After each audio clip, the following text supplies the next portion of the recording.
Hello students, this morning we shall discuss the topic explanations of crime or criminality. This is a topic on substantive criminal law, and I am Professor B.B. Pandey, former professor of University of Delhi and presently the chair professor of criminal law at the National Law University, Delhi. Explanations of crime and criminality has every instance of crime has a normative character. Source of norm may be social mood or legal edict. The change in the norms relating to deviance or crime may be a product of multiple factors such as the impact of science and technology, expanding horizons of knowledge, dominant political ideology, etc. The learning objectives of this lecture are to appreciate the multiple ways in which crime can be explained, to learn about changing criminological explanations. Third, to explore the reasons of diverse explanations. Fourth, to assess the extent to which the explanations influence the formal criminalizations and criminal policy, to evaluate how the diverse explanations have impacted the thinking on punishment. Now, with these learning objectives, I move over to the core explanations of crime and deviance in the criminological thinking. The criminological thinking can be divided into four major sectors. The first is pre-classical thinking about crime. The pre-classical explanations of crime in the primitive societies were associated with myth and supernaturalism, where crime was mixed up with demonology and totemism. A criminal was considered to be a person who was devil incarnate, a person who was inspired by demonological instincts, and there was a close association between religion and supernaturalism in those periods. The thinking about crime influenced not only the conceptualization of crime, but also the forms of investigation of crime and the punishments also. In those eras, there were severe and draconic punishments. Even in Great Britain, in the 1726 Act, as many as 212 offences were punishable with death sentence, because the sentences were disproportionate, and criminal law was there was a kind of justification for elimination of every person who showed any kind of streak of criminality. Now, in that era, ordeals grew, punishment of draconian nature grew, ordeal by hot water ordeals, ordeals of drowning, ordeals of Agni Pariksha, and all those concepts were primitive society concepts to prove whether a person is a criminal or not. The proof also was based on supernaturalism and myths. Even punishments were given which were disproportionate, and they were given to both animate and inanimate objects, like a bullock cart would be burnt, a horse, a bullock was to be killed who trampled a person under its feet. Therefore, the crime, the concept was, and these concepts come back now and then in our society, where we hear even today a truck which strikes down or kills children or mows a man, the truck is burned down by the mob, by the crowd. We see truck as the criminal and we burn it down because we have in our back of the mind there is a supernatural explanation of criminality being attributed to a truck. Therefore, this kind of thinking about crime was definitely a mystical thinking about crime, and where no theorization was possible. There was a close association between religion and supernaturalists in the investigation of crime and deployment of ordeals. Even punishments were influenced by supernaturalism, and punishments were inflicted like on horses, bulls that trampled or gored a man to death. This state of criminal law or criminological thinking was taken over in the end of the 18th century by 1773-74. Beccaria, Montesquieu, their ideas came, and they saw that crime is a this worldly phenomena, not an otherworldly phenomena, and therefore a criminal is to be treated as a person who is committing crime because of his free will, and every criminal was considered to be attributed to have a free will, and and he broke the law. Law was considered to be a freely chosen contract, and that was broken when a criminal committed a crime, and he deserved to be punished. And the classicalists were very strong supporter that state is under an obligation to punish all persons who are criminals, because but the punishment should be based on the utility.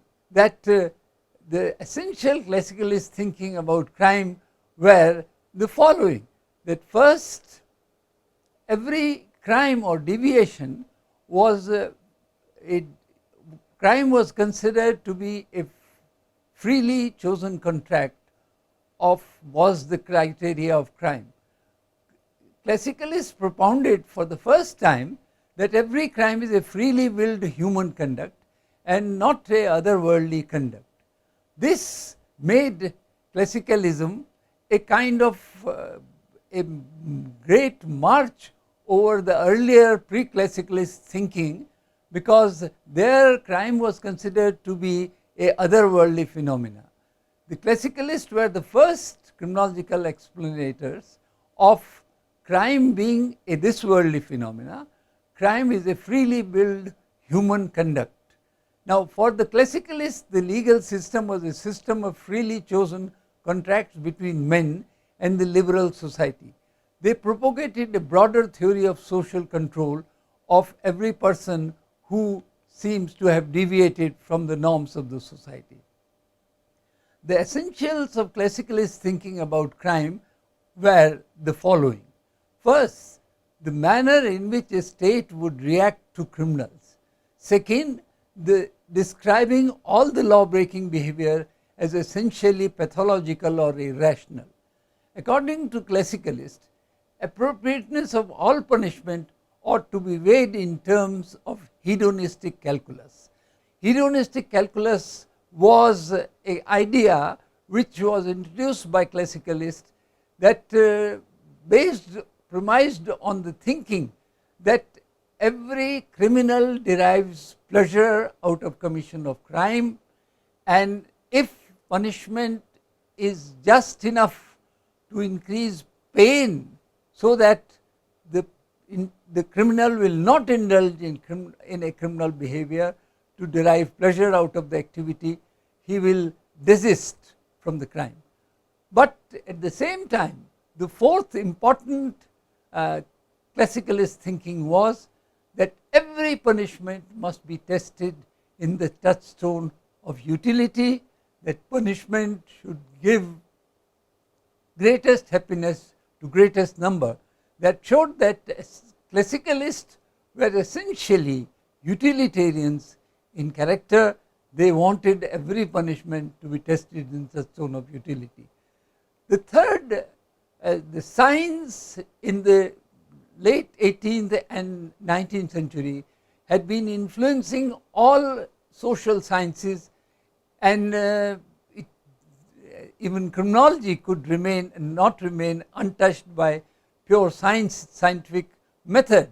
And pure scientific method led to positivist thinking, starting with the Lombroso was the first pure scientist, positivist, who explained crimes in terms of biological determinism. Crime is a determined phenomena and not freely willed human conduct. The positivists differed from classicalists in one major respect, and that was crime is not a freely willed phenomena alone. Every crime is a determined phenomena. There was a kind of free will versus determinism between classicalist and positivist. It was free will conceptualization of crime not only provided a strong and multifaceted explanation for crime in the 18th century, but also tends to provide the most satisfactory rational justification even today. The positivists propounded a view that crime is determined and not freely willed. The determinism of crime was on account of factors that lay beyond the free will of the criminal, either in his biology or in his psyche or in his environment.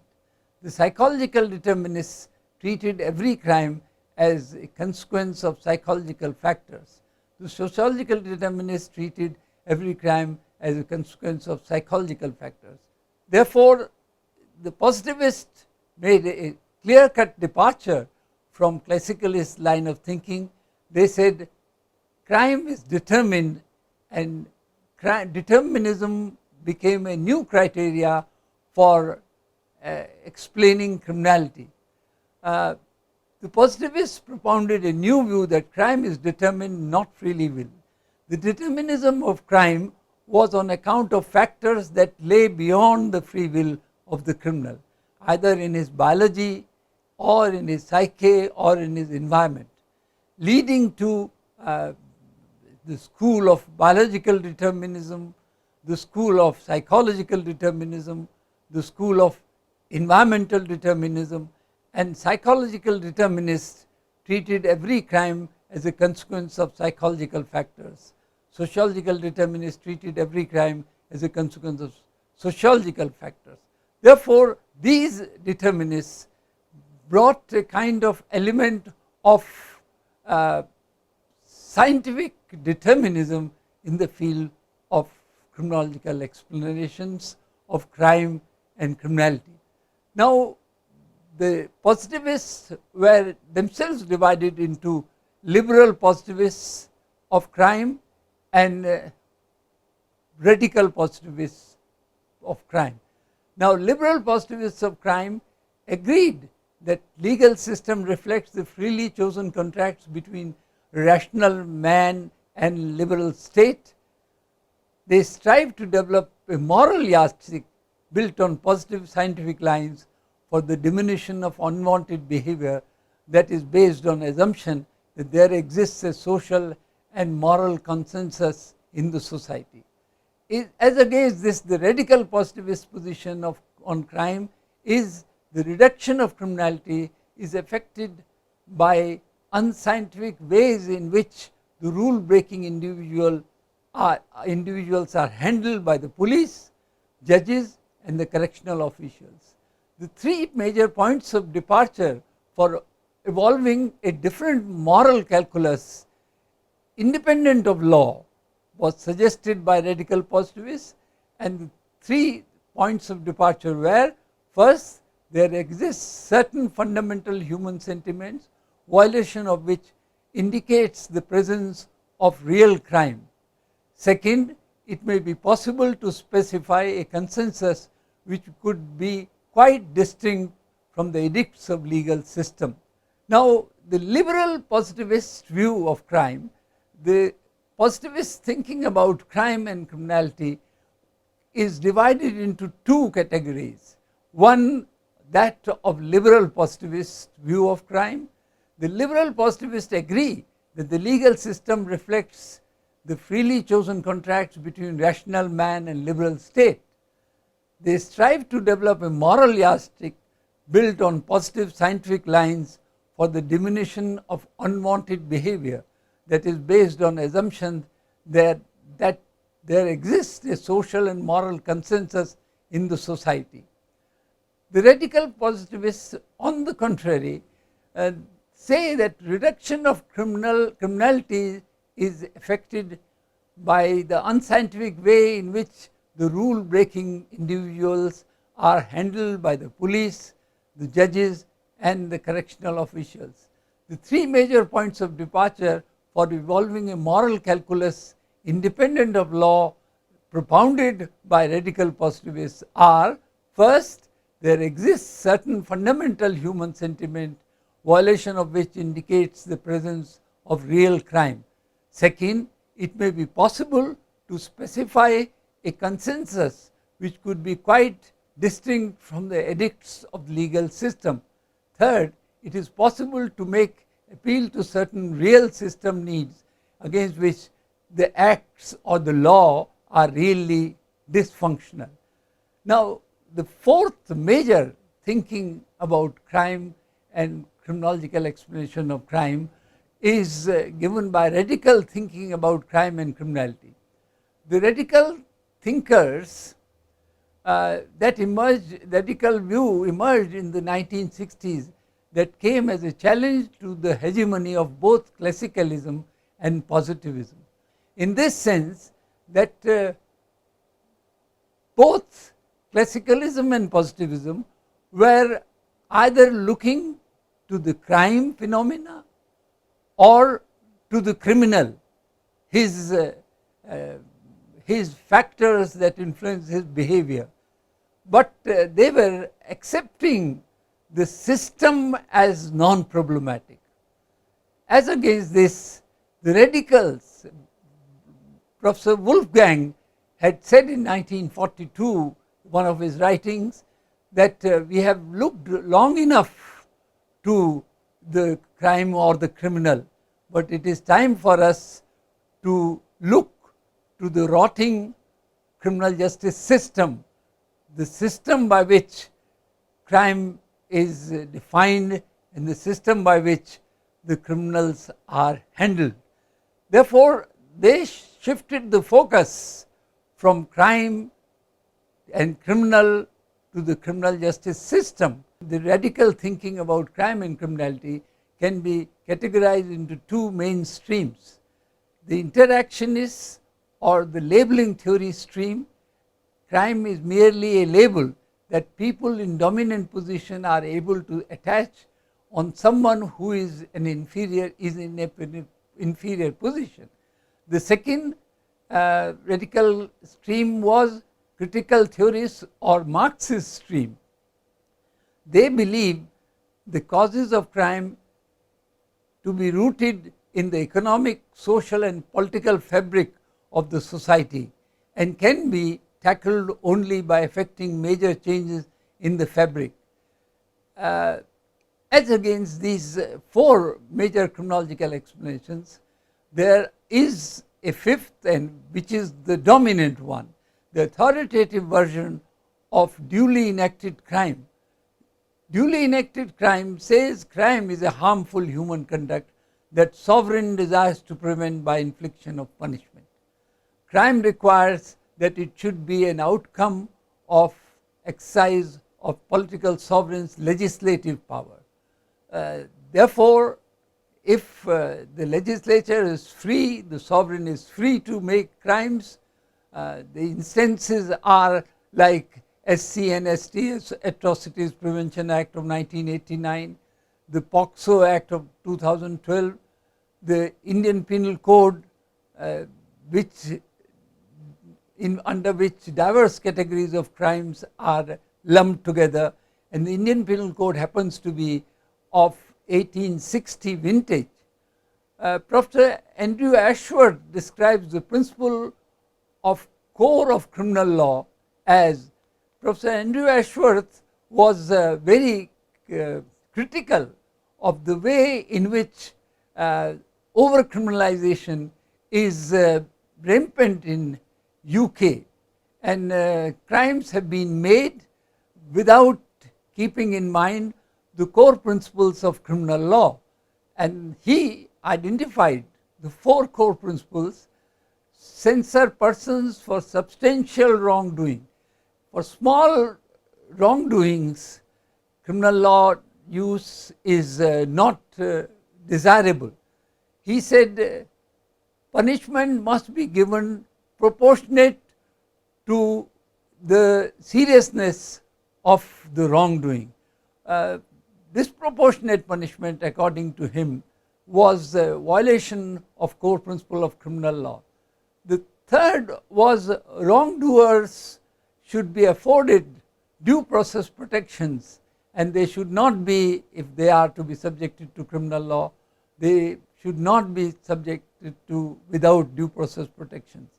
And finally, the fourth point, core principle of criminal law, dished out by Professor Andrew Ashworth, is there should be equal treatment and proportionality between processes of criminal law. Therefore, if they are not there, now explanations of crime and its relationship with punishment. Now this is very important, that since criminal behavior, being freely willed, is assumed to be delivering pleasure to the wrongdoer, the state becomes justified in the infliction of pain of punishment.